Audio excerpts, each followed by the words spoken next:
아버지의 무게. 집안 공기가 싸늘하게 가라앉은 어느 저녁이었다.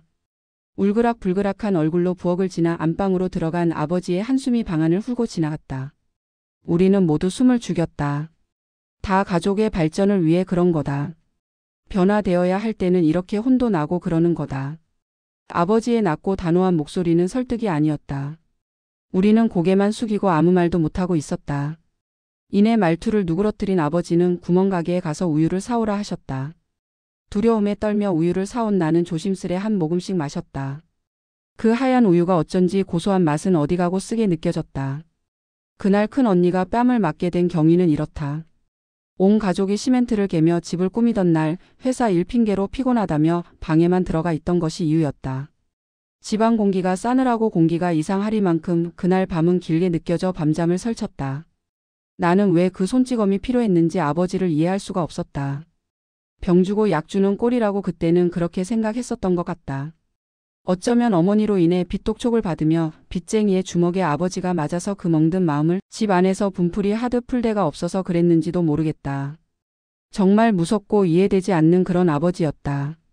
어느 날은 또 둘째 언니가 중학교 때에 새벽에 들어와서 아버지께서 초조해 하시며 서성거리고 계시다가 벼락 같은 손찌검을 했다고 큰 언니는 말해 주었다. 나는 너무 초저녁잠에 일찍 잠이 들어 아무것도 모를 때였나 보다. 또 오빠는 어릴 적 소변을 못 가린다고 아버지한테 혼이 나고 매를 맞았다고 한다.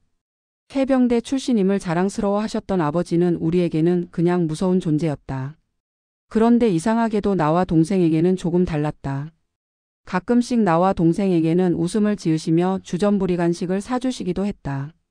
그럴 땐 무서움 너머로 이상한 애정이 묻어났다.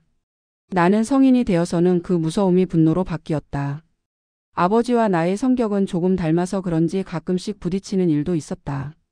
엄마가 약국집 파출부 일을 하던 시절이 있었다.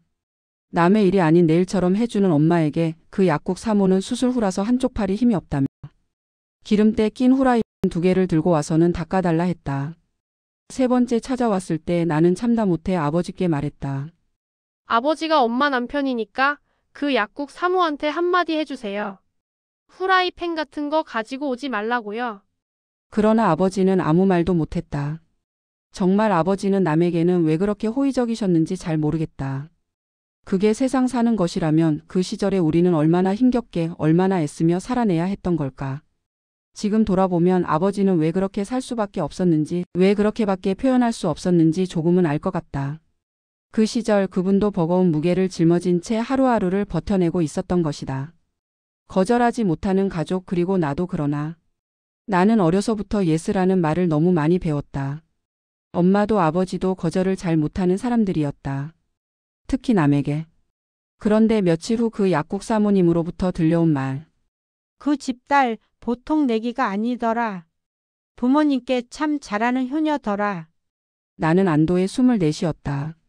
성당에서 마주쳐도 서로 아무 일 없었다는 듯 인사했다.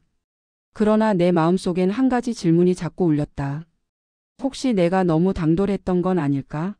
그래도 어른한테 그렇게까지 하는 건 아닌데 하는 생각에 마음이 복잡했다. 그래도 괜찮다.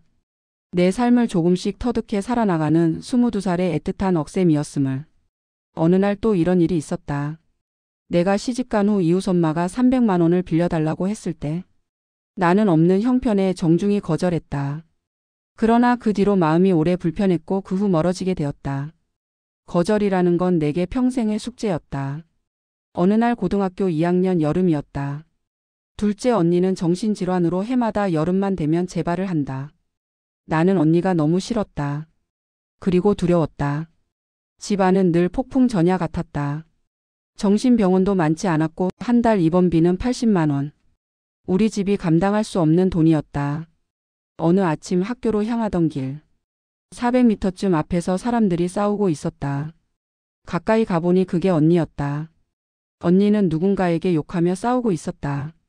나는 똑똑히 봤지만 뜯어말릴 용기도 없었고 창피해서 모른 척 발길을 돌렸다. 그날은 중간고사 시험 날이었다. 교실에 들어가 몸을 숨기듯 앉아 있는데 음악 선생님이 들어왔다. 아침에 학교 운동장에 어떤 여자가 들어와서 내 동생 누구누구 나오라고 소리쳤다고 조회 시간에 얘기를 했다. 시끄럽게 한동안 난리가 났었다고 했다. 그 이름이 꼭 내 이름 같았다. 순간 심장이 쿵 하고 내려앉았다. 나는 아무 일 없다는 듯 고개를 숙였지만 속으로는 한없이 무너지고 있었다. 지금 돌아보면 그때의 나는 언니를 외면한 것이 아니라 스스로를 지키기 위해 도망쳤던 것이다. 그리고 그날 중간고사 시험은 완전히 망쳤다. 엄마의 고단한 삶, 언니의 병, 그리고 거절 못하는 우리 가족의 그늘 속에서 나는 어떻게든 내 목소리를 찾으려 애쓰고 있었다. 나는 지금도 거절을 쉽게 못한다. 하지만 22살 그날 엄마 대신 처음으로 내 입으로 말했던 그 한마디. 그건 내 삶의 첫 자립선언이었다. 아직도 거절은 어렵지만 그때의 나를 기억하며 이렇게 스스로를 다독인다. 내가 외면했던 순간에도 사실 너는 성장하고 있었다. 그게 아버지의 이야기자 나의 이야기다. 다음번에도 나의 자서전 이야기는 계속된다. 기대되는 이야기 나의 스토리를 설렘으로 써 내려가는 이 시간이 있어서 감사하다.